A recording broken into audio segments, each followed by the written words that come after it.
خوش آمدید۔ آج ہم ایک بہت ہی اہم اور دلچسپ سوال پر بات کرنے والے ہیں۔ کیا صدیوں پرانے مذہبی قوانین آج کی اس تیز رفتار دنیا میں بھی اتنے ہی کارآمد ہیں؟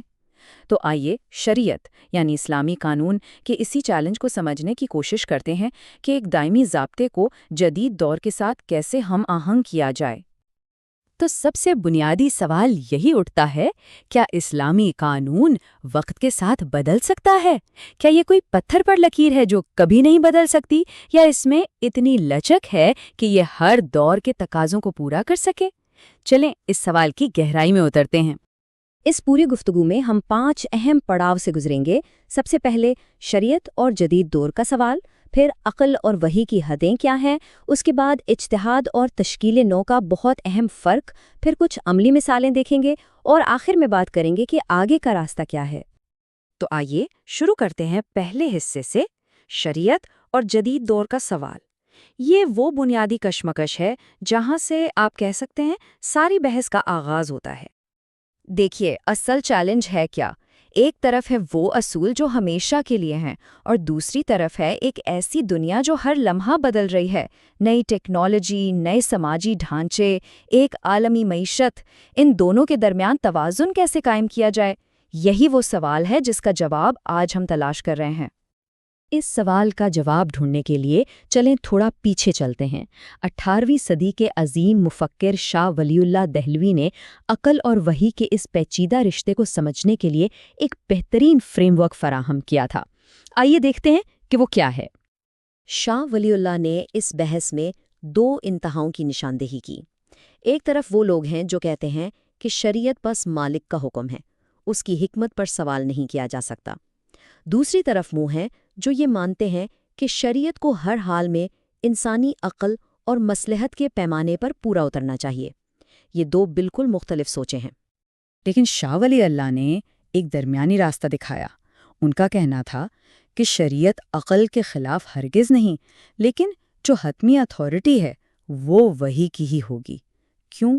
کیونکہ انسانی عقل ایک جیسی نہیں رہتی اور وہ ہر معاملے کی تہہ تک نہیں پہنچ سکتی۔ تو پھر سوال یہ ہے کہ انسانی عقل کو ہی قانون کی بنیاد کیوں نہیں بنا سکتے؟ اس ماخذ کے مطابق اس کی کئی وجوہات ہیں۔ پہلی بات تو یہ کہ انسانی عقل محدود ہے۔ جو چیز آج ہمیں صحیح لگتی ہے ہو سکتا ہے کل غلط لگے، یا ہر حکم کے پیچھے کی پوری حکمت کو نہیں سمجھ سکتی، اور یہاں تک کہ جو اجتماعی دانش یا کامن سینس ہے وہ بھی وقت اور جگہ کے ساتھ بدل جاتی ہے۔ اچھا، اب ہم اس پوری بحث کے بالکل مرکز میں آ گئے ہیں۔ یہاں 2 الفاظ ہیں جو اکثر ایک دوسرے کی جگہ استعمال ہوتے ہیں، لیکن ان میں زمین آسمان کا فرق ہے۔ ایک ہے اجتہاد اور دوسرا ہے تشکیل نو۔ آئیے ان کا فرق سمجھنا بہت ضروری ہے۔ تو پہلے بات کرتے ہیں اجتہاد کی۔ یہ کیا چیز ہے؟ بالکل آسان لفظوں میں، یہ قرآن و سنت کے بنیادی اصولوں کی روشنی میں نئے مسائل کا حل تلاش کرنے کی ایک فکری کوشش ہے۔ لیکن سب سے اہم بات یہ ہے کہ یہ کوشش دین کے بنیادی ڈھانچے کے اندر رہ کر کی جاتی ہے، مگر اس کے بالکل برعکس ہے تشکیل نو۔ یہ دین کے اصولوں کو نئے مسائل پر لاگو کرنے کی بجائے خود دین کی بنیادوں کو ہی بدلنے یا نئے سرے سے بنانے کی کوشش ہے۔ ماخذ کے مطابق یہ تصور اکثر بیرونی افکار سے متاثر ہوتا ہے، اور یہ اجتہاد سے ایک بالکل مختلف عمل ہے۔ یہ ٹیبل ان دونوں کے فرق کو بالکل واضح کر دے گا۔ ذرا غور کیجیے۔ اجتہاد کا مقصد ہے اصولوں کو نئے حالات پر لاگو کرنا، جبکہ تشکیل نو کا مقصد ہی بنیادوں کو بدل دینا ہے۔ اجتہاد دین کی حدود کے اندر کام کرتا ہے، جبکہ تشکیل نو باہر سے آ کر انسانی عقل کو حاکم بناتی ہے۔ ایک کی بنیاد وہی ہے تو دوسرے کی بدلتی ہوئی انسانی فہم۔ اچھا جی، یہ سب تو ہو گئی نظریاتی باتیں، لیکن عام زندگی میں اس کا کیا مطلب ہے؟ آئیے اس فرق کو خاندانی اور فوجداری قانون کی مثالوں سے مزید واضح کرتے ہیں۔ چلیں پہلی مثال لیتے ہیں خاندانی نظام سے۔ قرآن میں مرد کو قوام کہا گیا ہے، یعنی گھر کا نگران اور کفیل۔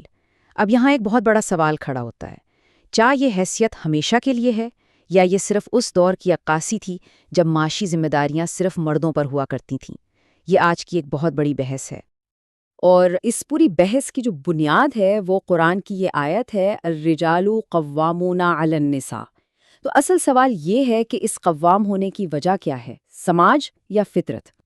اس ماخذ کے مطابق یہ اصول دائمی ہے اور اس کی دلیل یہ دی جاتی ہے کہ اس کی بنیاد معیشت نہیں بلکہ مرد اور عورت کی فطری صلاحیتیں ہیں، یعنی مرد کی مالی ذمہ داری اس کے نگران ہونے کا نتیجہ ہے، اس کی وجہ نہیں۔ اور پھر اسی اصول سے طلاق جیسے دوسرے حقوق بھی جڑے ہوئے ہیں۔ اب آتے ہیں ایک اور شاید اس سے بھی زیادہ حساس موضوع پر، فوجداری قانون یعنی حدود کی سزائیں۔ کیا قرآن میں جو سزائیں بیان کی گئی ہیں وہ طے شدہ ہیں یا انہیں آج کی اخلاقیات کی روشنی میں بدلا جا سکتا ہے؟ یہاں ماخذ کا نقطہ نظر یہ ہے کہ یہ معاملہ صرف سماجی فائدے کا نہیں ہے، بلکہ انہیں خدا کے براہ راست احکامات کے طور پر پیش کیا گیا ہے۔ اس کا مطلب یہ ہوا کہ ان کا تعلق صرف جرم روکنے سے نہیں بلکہ ایمان اور اطاعت سے ہے، یعنی خدا کے حکم کے سامنے سر جھکانے سے۔ لہٰذا انہیں بدلنے کا سوال ایک قانونی سوال سے زیادہ ایک عقیدے کا سوال بن جاتا ہے۔ تو اس ساری گفتگو کے بعد ہم کس نتیجے پر پہنچتے ہیں؟ آخر آگے کا راستہ ہے کیا؟ اس پورے تجزیے کا جو مرکزی خیال ہے وہ یہ ہے کہ شریعت کے مقاصد اور اس کے احکامات یہ کوئی دو الگ الگ چیزیں نہیں ہیں۔ ماخذ کے مطابق آپ قانون کے مقاصد تک تبھی پہنچ سکتے ہیں جب آپ اس کے دیے ہوئے احکامات پر عمل کریں۔ اس بات کو سمجھنے کے لیے ایک بہت خوبصورت مثال دی گئی ہے۔ ذرا سوچئے کہ قانون کے جو احکام ہیں وہ ایک سانچے یا مولڈ کی طرح ہیں اور قانون کی روح اس سانچے کے اندر محفوظ ہے۔ اب اگر آپ سانچہ ہی توڑ دیں تو روح کو کہاں بچائیں گے؟ اور یہیں ہم اس گفتگو کو ایک آخری اور بہت اہم سوال پر چھوڑ دیتے ہیں۔ اگر آگے کا راستہ اجتہاد کا ہی ہے، یعنی اصول وہی رہیں لیکن ان کا اطلاق نئے دور کے مطابق ہو، تو پھر سوچئے آج کے اس دور میں جہاں مصنوعی ذہانت ہے، عالمی معیشت ہے، سماجی رشتے بدل رہے ہیں، اس کام کے لیے کس قدر گہری علمی بصیرت درکار ہوگی؟ اصل چیلنج شاید یہی ہے جو ہمارے آج کے اہل علم کے سامنے ہے۔